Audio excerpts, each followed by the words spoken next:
दोस्तों रिएक्ट में आज हम देखेंगे लाइफ साइकिल फेज। ठीक है। तो कंपोनेंट का लाइफ साइकिल फेज क्या होता है, कितने तरह के कंपोनेंट के लाइफ साइकिल फेज होते हैं और उसमें कौन कौन से मेथड कॉल होते हैं, ये क्वेश्चन अक्सर इंटरव्यू में पूछा जाता है। ठीक है। तो लाइफ साइकिल फेज की बात करें तो चार फेज होते हैं लाइफ साइकिल में। सबसे पहला जो फेज होता है लाइफ साइकिल में वो होता है माउंटिंग फेज। माउंटिंग फेज कब स्टार्ट होता है? तो जब कोई कंपोनेंट बनता है तो उसका माउंटिंग फेज चालू हो जाता है। जिस तरह से मेरे और आपकी लाइफ में डिफरेंट डिफरेंट फेज होते हैं, हमारा बचपन होता है, हमारा यंग एज होती है, उसके बाद जो है हमारा बुढ़ापा। इस तरीके से लाइफ साइकिल फेज में भी चार तरह के फेज होते हैं। सबसे पहले माउंटिंग फेज होता है। माउंटिंग फेज में कॉल होने वाले मेथड जो होते हैं वो चार मेथड कॉल होते हैं, और जो सीक्वेंस आपको स्लाइड में दिख रहा है उसी सीक्वेंस में ये मेथड जो है वो कॉल होते हैं। ये तो इसका थ्योरी वीडियो है। इसके बाद में हम लोग इसका एक एग्जांपल करेंगे तो उससे और समझ में आएगा कि इन मेथड का हम लोग कैसे यूज कर सकते हैं। ठीक है। तो सबसे पहला मेथड जो होता है वो होता है कंस्ट्रक्टर। कंस्ट्रक्टर क्या करता है? तो कंस्ट्रक्टर की हेल्प से हम लोग इवेंट की वाइंडिंग कर सकते हैं, है ना, कंपोनेंट की स्टेज को इनिशियलाइज कर सकते हैं। ठीक है। तो जब भी कोई कंपोनेंट बनता है तो पहले कंस्ट्रक्टर कॉल होता है, दूसरे नंबर पे कॉल होता है get derived state from props. ये मेथड रेंडर के पहले कॉल होता है, और जैसे कि नाम से स्पष्ट है कि get derived state from props, यानी कि प्रॉप्स से भेजा गया data. Get derived state from props, props से जो डेटा भेजा जाता है वो derived, get derived state from props, यानी कि प्रॉप्स से जो स्टेट है वो गेट करने के लिए इसका यूज हम लोग कर सकते हैं। फिर है रेंडर मेथड। तो रेंडर मेथड जैसा कि आपको मालूम है कि आपका JSX का मार्कअप हमको रेंडर मेथड के अंदर बन जाता है। और फिर फोर्थ मेथड और इस माउंटिंग फेज का लास्ट मेथड होता है component did mount. So this method is called after the component is rendering in the DOM, or it is good place to perform the necessary setup such as fetching data from an API.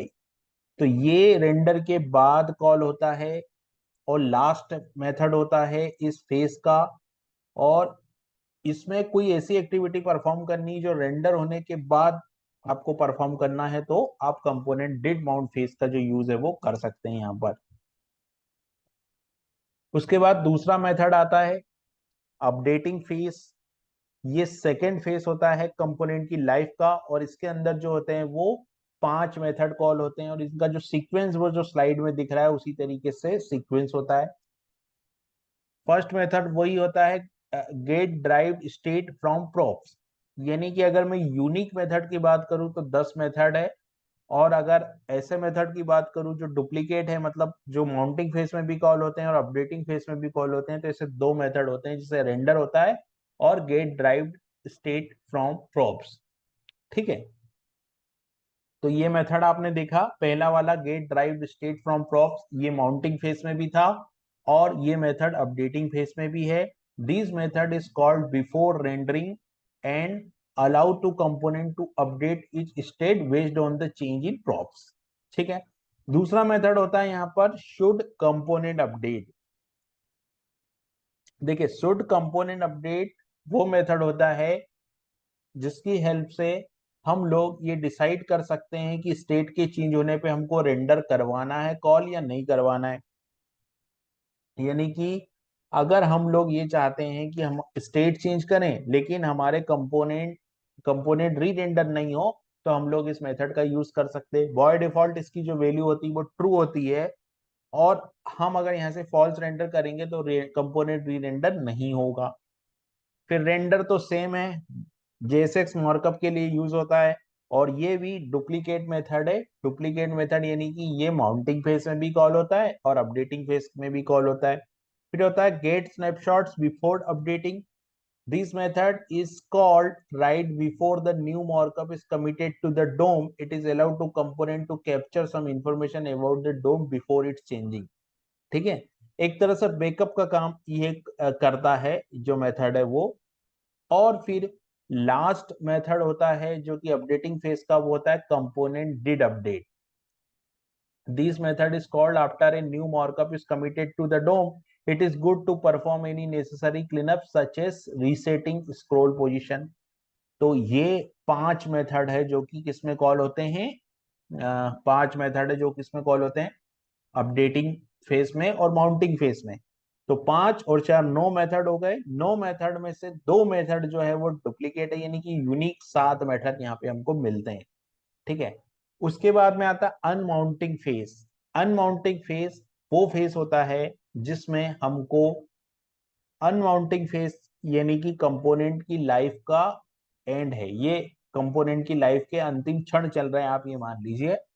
और इसमें एक method होता है वो होता है component will unmount. This method is called before the component is remove from the DOM. It is good place to perform any necessary cleanup such as removing event listener और cancelling timers. ये वो method होता है जो कि last में call होता है, रिमूव होने से पहले कॉल होता है, कंपोनेंट को रिमूव होने से पहले कॉल होता है। और फिर फोर्थ आता है एरर हैंडलिंग। तो these phase occurrence when there is an error during rendering life cycle method। ये इसमें एक मेथड होता है कंपोनेंट डिड कैच, है ना। अब एरर हैंडलिंग का क्या मतलब है? एरर हैंडलिंग का मतलब ये होता है कि अगर कंपोनेंट की लाइफ साइकिल में कोई एरर आती है तो उसके लिए हमको एक मेथड दिया गया है और उसमें होता है component did catch. This method is called when error occur during the rendering in life cycle method और in a child component. it allow the component to gracefully handle the error by displaying the following UI। तो इस तरीके से हमारे पास 4 face होते हैं और इसमें ये 10 मेथड होते हैं। अब हम लोग नेक्स्ट वीडियो में इसका एक प्रैक्टिकल एग्जांपल भी करेंगे।